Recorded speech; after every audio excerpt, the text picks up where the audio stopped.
da Santa Cruz, livrai-nos Deus, nosso Senhor, dos nossos inimigos. Em nome do Pai, do Filho e do Espírito Santo. Amém. Espírito Santo de Deus, descei sobre nós, sobre aqueles que oram conosco agora, sobre aqueles que se afligem, sobre aqueles que aguardam em silêncio a resposta do Senhor.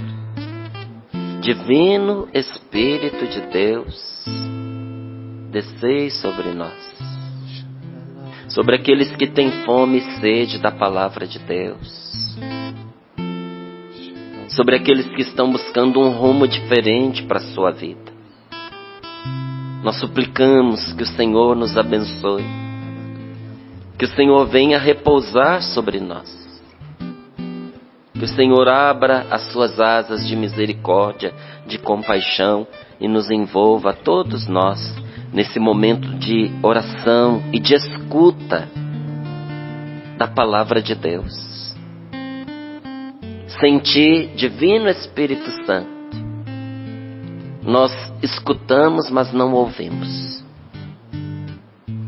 A palavra de Deus entra pelo ouvido, mas não produz fruto no coração, se o Senhor não está em nós. Por isso nós te pedimos, vem sobre nós, Espírito Santo de Deus, neste momento, para que a palavra do Senhor produza fruto abundante na nossa vida. Porque a nossa felicidade está intimamente ligada à vontade de Deus. Vem sobre nós, Espírito Santo de Deus. Amém. Salmo 127 e 128, para que você possa pegar aí na sua Bíblia e acompanhar conosco. Esses dias, inclusive, eu citava, não li aqui no Sorrindo para a Vida, mas eu citava este salmo, porque ele verdadeiramente é uma bênção sobre as nossas famílias, sobre as nossas casas. Ele é uma direção muito concreta de Deus, sobre a maneira como nós devemos governar a nossa vida e o nosso lar. Então que esta palavra abençoe você neste momento. Diz assim: se o Senhor não construir a casa, é inútil o cansaço dos pedreiros. Se não é o Senhor que guarda a cidade, em vão vigia a sentinela. É inútil madrugar, deitar tarde, comendo um pão ganho com suor, porque a quem o ama, Deus o concede enquanto dorme. Os filhos são herança do Senhor. É graça sua o fruto do ventre. Como flechas nas mãos de um guerreiro, são os filhos gerados na juventude. Feliz o homem que tem uma aljava cheia deles. Não ficará humilhado quando vier à porta para tratar com seus inimigos. Feliz quem teme o Senhor e segue os seus caminhos. Viverás do trabalho de tuas mãos, viverás feliz e satisfeito. Tua esposa será como uma vinha fecunda no interior de tua casa. Teus filhos como brotos de oliveira ao redor de tua mesa. Assim será abençoado o homem que teme o Senhor. De Sião, Senhor te abençoe.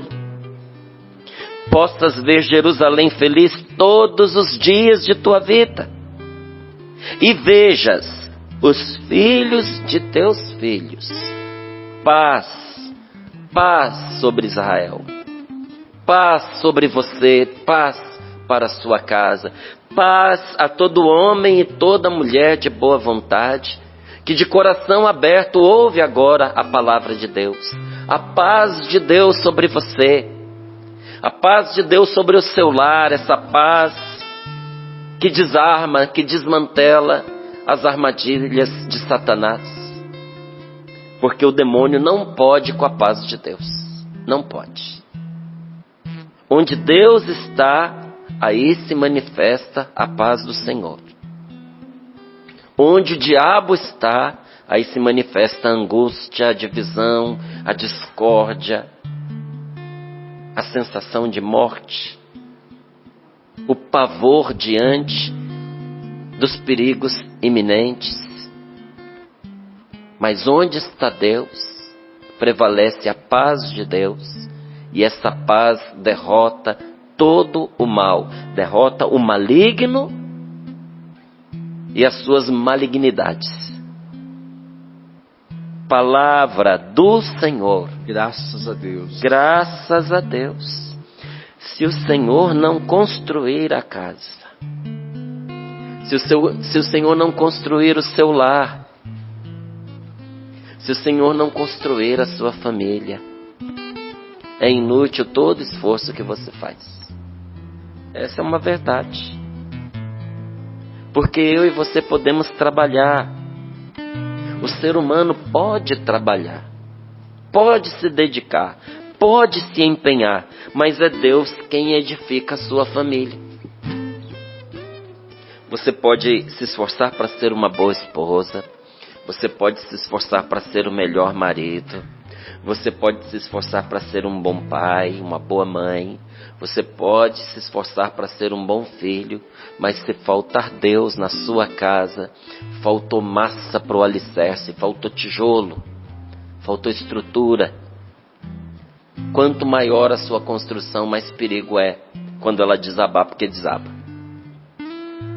A única coisa que você pode ter certeza sobre uma família que excluiu Deus dela é que vai desabar. Eu não digo isso assim, praguejando, amaldiçoando, com mau agouro sobre quem quer que seja, não, gente. É uma constatação. Como uma pessoa que deixa lá a massa no fogo, não é, para ficar 15 minutos, e ela vai, pega o carro porque lembrou que tinha que fazer alguma coisa, e gasta 20 minutos até o destino, e depois ela lembra que a massa está no fogo. Ou alguém lembra do lado dela e diz, já era, queimou, vai queimar, você não volta a tempo, não está agourando. É uma constatação, não é? Então, sem Deus, você pode até achar que é uma fantasia esse negócio de Deus, que é romantismo barato, não é? Que as pessoas ficam falando disso, que é para confortar os outros, para criar um jeito de ser uma família boazinha. Não. Assim como quando você tira a alma do corpo, ele cai morto. Quando é que uma pessoa morre? Quando a alma dela abandona o corpo. Quando é que uma família morre ou começa a morrer? Quando você tira Deus dela. Aliás, eu digo a você, quando Deus nunca esteve nela, ela nunca consegue também se configurar como uma família verdadeira. Então, se você ama a sua família, e se você quer ter uma família, a primeira coisa que você precisa entender é que não dá para construir uma família sem Deus e ser feliz. Não dá. Não dá. Não dá para ter alegria numa família constituída sem Deus. É uma fonte de desespero, de angústia, de decepção, de tristeza o tempo inteiro. Então, entenda que muitas das iniciativas frustradas, fracassadas que a gente tem, é a intenção de construir, edificar a casa sem o Senhor. A gente quis fazer. A gente tentou oferecer, ou às vezes oferecer até o melhor. Não é o que a gente diz? Eu dei o melhor de mim. Eu me dediquei com todo carinho. Eu fiz tudo por essa pessoa. E agora qual é o resultado? Se o Senhor não construir a casa, é inútil o esforço. É inútil o trabalho. Nenhuma família construída só por marido e mulher. Família é uma obra que só pode ser construída a três. marido, mulher e Deus. Entende? Então eu e você podemos sim nos dedicar, podemos trabalhar, mas é o Senhor quem pega o nosso esforço, quem pega o nosso trabalho, derrama sobre ele o seu Espírito e o torna eficaz, o torna fecundo, como acontece na Eucaristia, que nós levamos o pão, nós levamos o vinho e o pão não aparecem magicamente em cima do altar. Nós levamos o pão, que é fruto do trabalho do homem. O homem semeou a semente do trigo, adubou a terra, arou a terra, adubou a terra, plantou a semente do trigo, vigiou sobre ela, tirou as pragas, regou, cuidou, pôs mais adubo se precisava, passou remédio para não adoecer, esperou o tempo da colheita, colheu, esperou amadurecer o grão e colheu o grão. Pegou esse grão, olha quanto trabalho, moeu esse grão, transformou em farinha, uniu água, assou, fez o pão e levou esse pão diante de Deus, no altar. A mesma coisa com o vinho, plantou a semente, plantou a videira, esperou, e como se espera para poder dar um bom fruto, né? A videira você não planta hoje e colhe amanhã. E quando vem o fruto, você colhe o fruto, você seleciona as uvas corretas e você põe aquelas uvas para serem esmagadas e você tira o suco daquela uva e você põe para fermentar, se transforma no vinho. Quanto esforço até chegar lá na garrafa. E aí esse vinho é levado juntamente com o pão e colocado aos pés do altar. E quando a graça de Deus se une a esse pão e esse vinho, se converte em Eucaristia. Antes de ter a unção de Deus, antes de ter a graça de Deus, antes de ter a força do Espírito ali, era só pão e vinho. E se aquele que celebra não invoca o Espírito Santo com a intenção da consagração, se não cumpre o rito conforme nosso Senhor ensinou, pedindo que se consagre o pão e o vinho, ainda que esteja no momento bom, no momento santo, no momento sagrado, não será nada mais do que a partilha de pão e de vinho. Não estou dizendo que o Senhor não se faz presente, porque Ele disse que quando 2 ou mais estiverem reunidos no meu nome, eu estarei no meio deles. Então, até na nossa casa, em volta da mesa, quando somos 2 ou mais, e abençoamos o alimento, e pedimos ali a presença de Deus, o Senhor se faz presente conosco na nossa refeição, mas a comida não se converte em Eucaristia, não. O arroz, o feijão, o bife não se transubstancia no corpo e o sangue de nosso Senhor Jesus Cristo. Isso acontece com o pão e o vinho no momento da consagração, onde Deus une ao esforço do homem a sua graça indispensável. A mesma coisa acontece com a sua família. Quanto suor, quanto trabalho, quanta dedicação. Mas se você não clamar, você que é pai de família, mãe de família, sacerdotes do seu lar, vocês são sacerdotes do seu lar.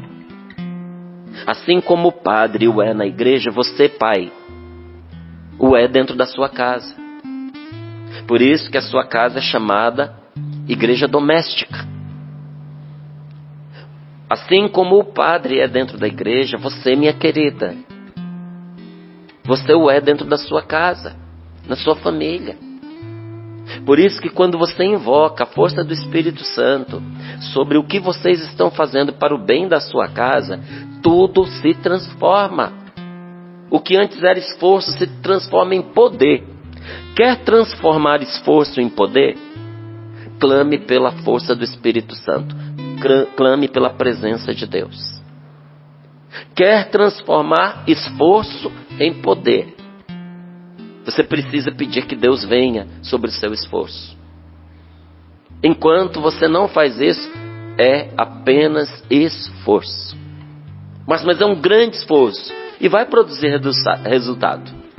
Não é que seu esforço não vai produzir resultado. Só que é pequenininho assim, ó. Coisa de nada assim, ó. Você vai olhar e vai dizer assim, mas eu me esforcei tanto, e só isso. Pois é. Eu, quando era criança, eu achei alguns milhos muito secos, muito duros. Eu sempre gostei de milho verde. Quando eu vi aquela espiga, eu fiquei apaixonado. Aí eu queria que a minha mãe cozinhasse. Não, isso aí é milho para plantar. É um milho seco, duro. É grão para plantio. Eu falei, se é para plantio, arranquei um. Fui lá e plantei. Brotou. Gente, eu vigiei sobre aquele milho, sobre aquele pé de milho, o tempo inteiro que Deus deu. E quando chegou numa certa altura, brotou uma espiguinha e eu vigiei sobre aquela espiguinha. E olha, vigiei até que a espiguinha madurou e secou, mas não cresceu. Porque havia apenas o meu esforço, mas faltaram todos os elementos necessários para aquele pé de milho crescer. Eu era uma criancinha, devia ter uns 6, 7 anos, não é? Faltou conhecimento, faltou sabedoria, faltou o terreno propício, faltou o tempo certo para plantar. Porque milho tem tempo para ser plantado. Ah, mas se a gente plantar fora do tempo, não dá? Dá igual deu o meu lá. Você só não vai comer porque o fruto é ridículo. Eu tinha vergonha da espiguinha que brotou. Era vergonhoso, eu esperei tanto por aquilo. É a vergonha que eu e você vamos passar naquelas coisas importantíssimas da nossa vida, quando a gente recusou o indispensável, porque a gente acreditou com a melhor das boas vontades que só o nosso esforço seria o suficiente. Só o seu esforço é insuficiente para educar o seu filho para a vida e para educá-lo para a eternidade. Não prive os seus filhos de Deus, da presença de Deus e da educação em relação a Deus, porque senão você vai contemplar a perdição dos seus filhos. É o que tanto tem entristecido muitos pais hoje. Meu filho está se perdendo porque não tem o temor de Deus. Por que o seu filho está se perdendo? Porque a sua filha está se perdendo porque não tem o temor de Deus. Porque não foi semeado no coração deste filho, desta filha. Porque, e me perdoe, não estou acusando. Eu estou dizendo de tantas coisas que eu vejo à minha volta e do risco que eu também corro. Se nós não despertarmos, porque é uma semente que se planta, o temor de Deus no coração dos nossos filhos, nós vamos vê-los brotar para minguar, não para crescer. Vai ser aquela pessoa atrofiada na vida, aquela pessoa rancorosa, aquela pessoa infeliz, que nada dá certo para ela. Estou explicando o suficiente para você entender que não vai para frente se Deus não estiver junto. E é assim com os filhos, e é assim com o matrimônio, e é assim com tudo mais na família da gente. Então, o homem pode trabalhar, mas é Deus quem edifica a sua família. E que trabalho é esse? O que é esse trabalho que a gente faz com a nossa família? Não pode faltar amor, nós precisamos amar. Nós precisamos amar a esposa, nós precisamos amar o marido, nós precisamos amar os filhos, nós precisamos amar os pais. E entenda que você amar uma pessoa não é fazer tudo o que a pessoa quer. Não é atender a todos os desejos, os desvaneios, os caprichos da pessoa. Às vezes, por amor, você vai ter que contrariar a pessoa. Às vezes, por amor, você vai ter que tomar uma decisão que vai ser ocasião de conflito, mas que seja por parte dela, não pela sua parte. Um dia a pessoa vai entender que o que você fez por amor, você fez por prudência, você fez pensando não no agora, mas também no futuro, inclusive da própria pessoa. Mas que se faça com amor e não com rancor. Que se faça para educar e não para vingar. Sabe, tudo que nós fazemos dentro do nosso matrimônio, dentro da nossa família, precisa ser bem intencionado. Porque a gente conhece, gente, a pessoa pelas intenções e pelas atitudes dela. No momento da aflição, quando a pessoa está angustiada, quando ela se sente ameaçada, às vezes ela se põe humilde, às vezes ela se põe aberta, às vezes até parece que a pessoa mudou. Mas melhora um pouquinho a situação e você vê que a pessoa não perde a oportunidade de expor você. Não perde a oportunidade de expor ao ridículo, não perde a oportunidade de fazer o mal. Não é? Às vezes até disfarçado de brincadeira. Isso é um retrato do que a pessoa vive por dentro. Isso mostra a não conversão. Que não seja assim comigo, que não seja assim com você. Que a gente não faça as coisas com este espírito, porque este espírito não atrai a bênção de Deus sobre nós. Aí às vezes a gente fica se perguntando, por que as coisas estão dando erradas, se eu sou uma pessoa esforçada. Mas afasta a graça de Deus com certos tipos de atitude. Afasta a graça de Deus. Afasta o bem. Porque uma das maiores tentações que nós vivemos dentro do meio religioso é a gente achar que o espírito do mundo funciona no meio religioso. Não funciona. Meio religioso que eu digo, coisas de Deus onde Deus está presente. Olha quantas vezes a Canção Nova fez a tentativa de atuar como grandes grupos atuam aí fora, através da comunicação e outras coisas mais. Não no sentido de copiar, mas de aproveitar ferramentas que pudessem estar à disposição do Evangelho. E até contamos com pessoas que estavam de fora da Canção Nova para poder fazer isso. A pessoa chegava aqui como se ela fosse a maior autoridade no mundo no assunto. Às vezes se sobrepunha a todo mundo que estava aqui dentro e prometia que ia fazer e acontecer e usava todas as ferramentas dela. Mas como as ferramentas vinham também com o modo mundano de fazer as coisas, o fruto no final era ridículo, ao ponto da gente ter que dizer muito obrigado pela sua ajuda, mas não produziu fruto nenhum. Todas as vezes que eu procuro trazer para as coisas de Deus, meus relacionamentos de Deus, na obra de Deus, aquela mania velha que eu tinha antes de manipular as pessoas, de mentir, de fazer joguinhos, de criar partidos, eu tiro a graça de Deus de cima de mim e eu vou, olha, porque dá trabalho também fazer as maracutaias, dá trabalho também ser bandido, dá trabalho ser fofoqueiro, dá trabalho ser mentiroso, tem consequência. Fica só o esforço da pessoa lá na frente, qual é o fruto que ela vai colher? E infelizmente, quando chega a altura em que vem os resultados negativos, a pessoa fica sempre procurando um culpado para dizer, foi por causa do fulano, foi por causa do Beltrano, tem gente agindo contra mim. Não, é você agindo contra você mesmo, quando não purifica a sua maneira de atuar, quando atua sem o Espírito Santo, quando atua com maldade. Isso traz o mal para a sua vida, não é? A palavra de Deus, gente, não é só para ser ouvida, ela precisa ser trazida ao coração e aplicada na vida da gente. Senão, pode rachar de escutar sorrindo para a vida, escutar a pregação e fazer o que for e achar que é bonito. Não vai mudar o coração se não puser em prática. Não vai mudar. Traga a graça de Deus para aquilo que você está vivendo.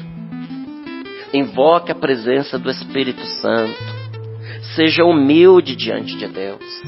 Peça socorro no que você não está dando conta. Peça a Deus para iluminar as suas escolhas, as decisões que você vai tomar. Peça a Deus para te dar coragem de dar os passos que você não consegue dar. Peça ao Senhor a força para fazer quando você se sente fraco. E você vai ver o seu esforço se transformar em poder. Qual que é a diferença, Márcio? O esforço não pode, o poder pode. Só quando o nosso esforço se transforma em poder, que ele realiza. Porque enquanto não tinha poder, não podia. Não é assim? Todo o seu esforço não conseguiu, por quê? Porque não pôde, foi insuficiente, não teve poder para transformar a situação. E grande parte das situações que nós enfrentamos, grande parte delas, nós não temos o poder de transformá-las por nós mesmos, inclusive porque envolve outras pessoas. É preciso que nisso atue a graça de Deus.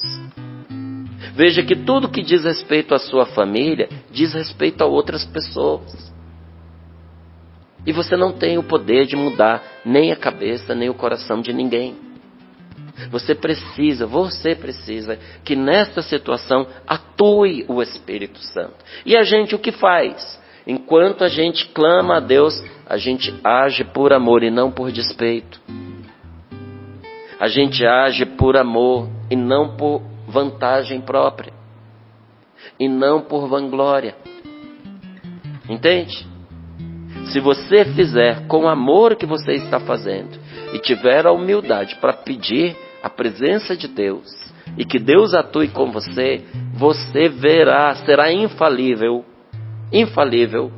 a graça que vai se manifestar na sua vida.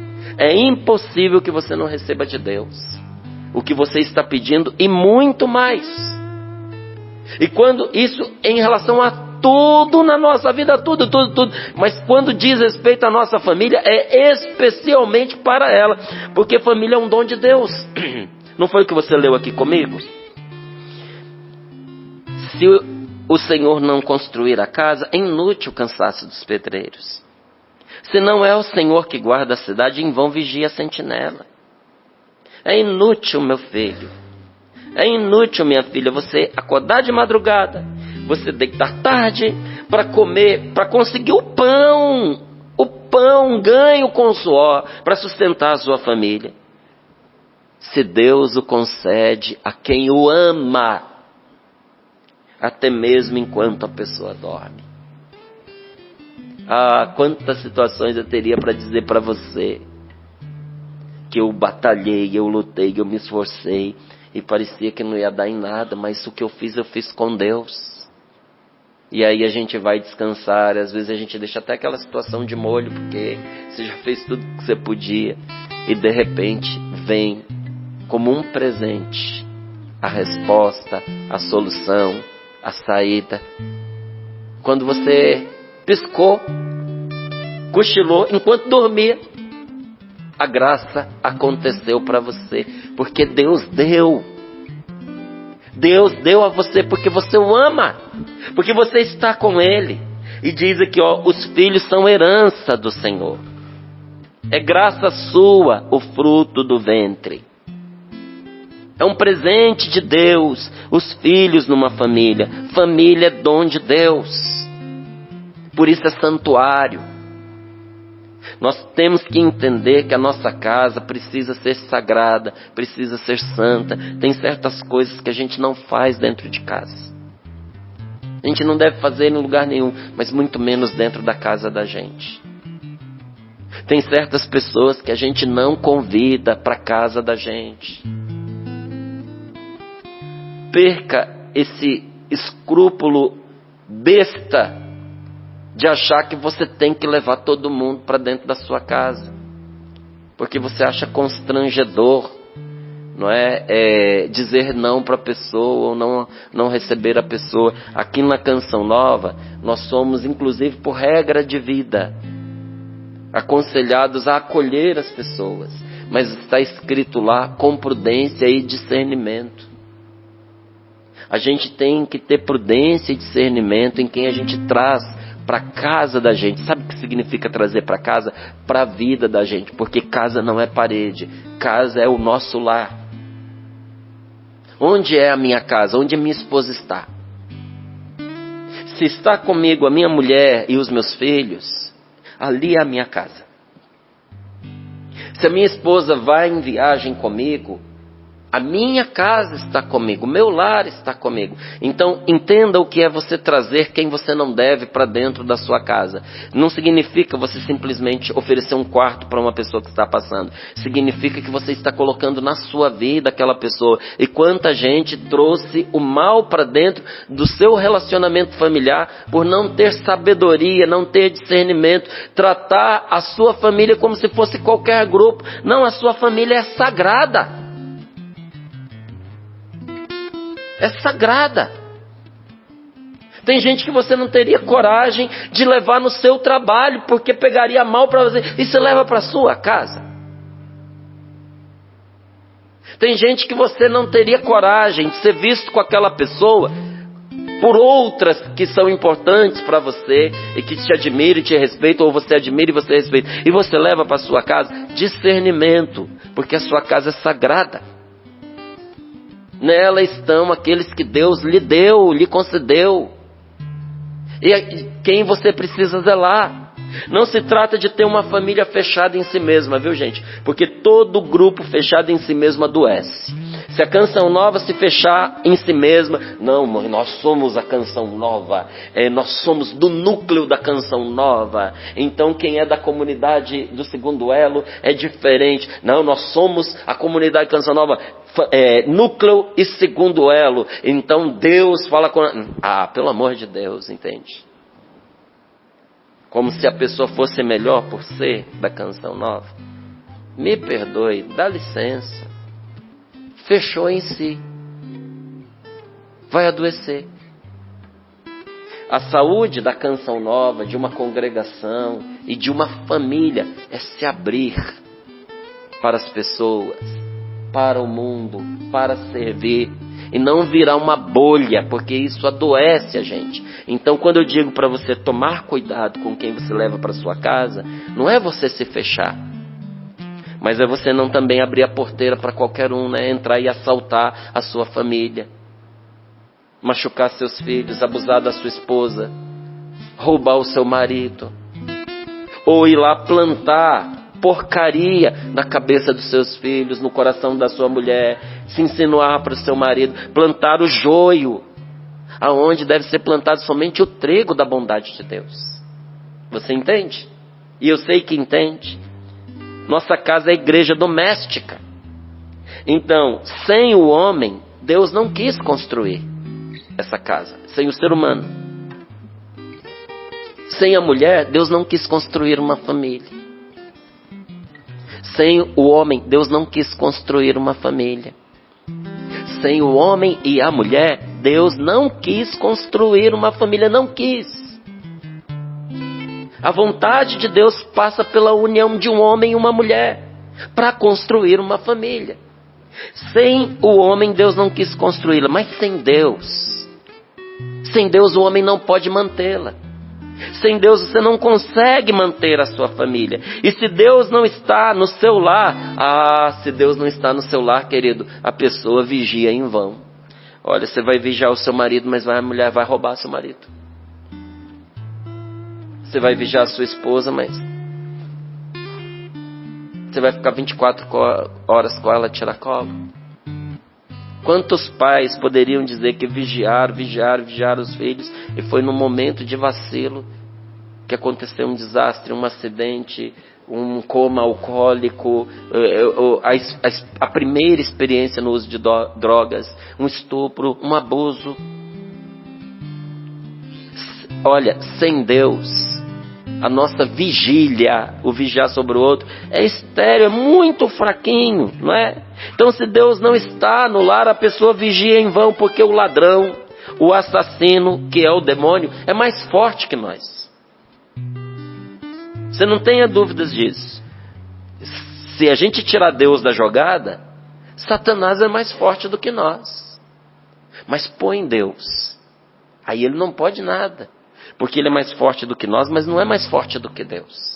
Contra Deus e onde Deus está, ele não pode nada. Então a primeira pedra na construção de um lar, a pedra angular, que os pedreiros continuam rejeitando, né? A pedra angular é a pedra principal numa construção. Ela é difícil de achar. Você tem que ter aquela pedra certa, na medida certa. Não é qualquer pedra que serve para sustentar a estrutura da casa. Então, quando o pedreiro acha, ele cuida daquela pedra igual cuida de um filho, porque ela é a pedra angular. Disse que a pedra que os construtores rejeitaram se tornou a pedra angular. Muitos continuam rejeitando Jesus na sua vida, que é a pedra angular que mantém uma família, um lar de pé. Então a primeira pedra, o primeiro passo, a primeira intenção, se você quer ter uma família, ou se você quiser manter a sua família, é Deus ser indispensável e ser cultuado dentro da sua família. É preciso adorar a Deus. Nós precisamos ensinar a nossa família a adorar a Deus. Como é que se adora a Deus? Dando a Ele o lugar que é dele, o primeiro de todos. Na hora das refeições, na hora da reunião em família, não é? Na hora das nossas decisões importantes, nas horas de perigo, nas horas de alegria, nas horas de festa, de partilha. Tudo nos arremeter a Deus. E dar a Ele o louvor que lhe é devido e glorificá-lo. Isso é adorar a Deus. E quando nós lutamos por nossa casa sem Deus, é como agarrar o vento. Você já tentou agarrar o vento? Tenta aí, vamos ver se você consegue. Não vai conseguir. Quando lutamos por nossa casa sem Deus, é agarrar o vento. O trabalho é inútil e o esforço não produz resultados. Agora, se trazemos Deus conosco, tudo o que nós fizermos concorre para o nosso bem, para a glória de Deus. E essa é uma decisão que está ao seu alcance, que você pode tomar agora. Agora. Se nós pedirmos para Deus estar conosco, e se tomarmos a decisão de abandonar os erros e recomeçarmos na força do Espírito Santo, tudo que a gente fizer, tudo, o nosso trabalho, o nosso descanso, comer, viajar, sair, trabalhar, as pessoas com as quais a gente conversa, as situações difíceis que caem no nosso colo, que você não escolheu, caiu um presentão ali para você, ó. Você olha e diz: o que eu vou fazer com isso, meu Deus? Isso é difícil demais. Até isso que você não sabe o que fazer, concorre para o seu bem, e a glória de Deus vai se manifestar na vitória sobre esta situação. Porque você quis Deus, e porque você passou a andar com Deus. Os filhos nessa casa, os filhos são um dom, nessa casa. Porque os filhos são sempre uma bênção, meus queridos. Mas há casas, há famílias em que eles deixaram de ser motivo de alegria. Deixaram de ser. E a palavra de Deus nos diz que sabedoria não é ter muitos filhos, mas ter filhos bons. E como é que você torna boa uma pessoa? Dando Deus para ela. Porque tira Deus de nós, vou te dizer, não dá para salvar nada. Porque até os nossos dons, os nossos talentos, fora de Deus, eles se perdem. Você concorda? É essa que tem sido a sua experiência? E se não é, faça a experiência para você também nos dizer. Coloque as mãos sobre o seu coração, feche os seus olhos um pouquinho. Ore pela sua família, inclusive você que ouvindo esta palavra com dor, admitiu, é verdade. Há famílias em que os filhos deixaram de ser motivo de alegria. E a palavra diz para nós exatamente isso. A sabedoria está em ter filhos bons. A nossa família melhora à medida em que nós nos aproximamos de Deus. À medida em que nós paramos de olhar cada um para si. e passamos a olhar juntos para Deus. Será que não é isso que você precisa fazer hoje? Chamar o seu esposo para vocês voltarem para Deus. Chamar a sua mulher para vocês voltarem para Deus. Chamar os filhos para isso. Os pais dizer, nós precisamos voltar para o Senhor. Porque é pelo temor do Senhor que nós tomamos posse dessa bênção. Pelo temor do Senhor. Que bênção? Feliz quem teme o Senhor. Olha, escuta. Feliz quem teme o Senhor e segue os seus caminhos. Onde está a felicidade? Em temer a Deus, ter o temor de Deus e seguir os seus caminhos. Quando você fizer isso, viverá do trabalho de tuas mãos, viverás feliz e satisfeito. Tua esposa será como uma vinha fecunda no interior de tua casa, e teus filhos como brotos de oliveira ao redor de sua mesa. Assim será abençoado o homem, a mulher que teme o Senhor. Senhor, derrama esta bênção sobre nós, sobre as casas, sobre os lares que nos ouvem neste momento. Derrama sobre nós a tua bênção. Nós tomamos posse desta bênção.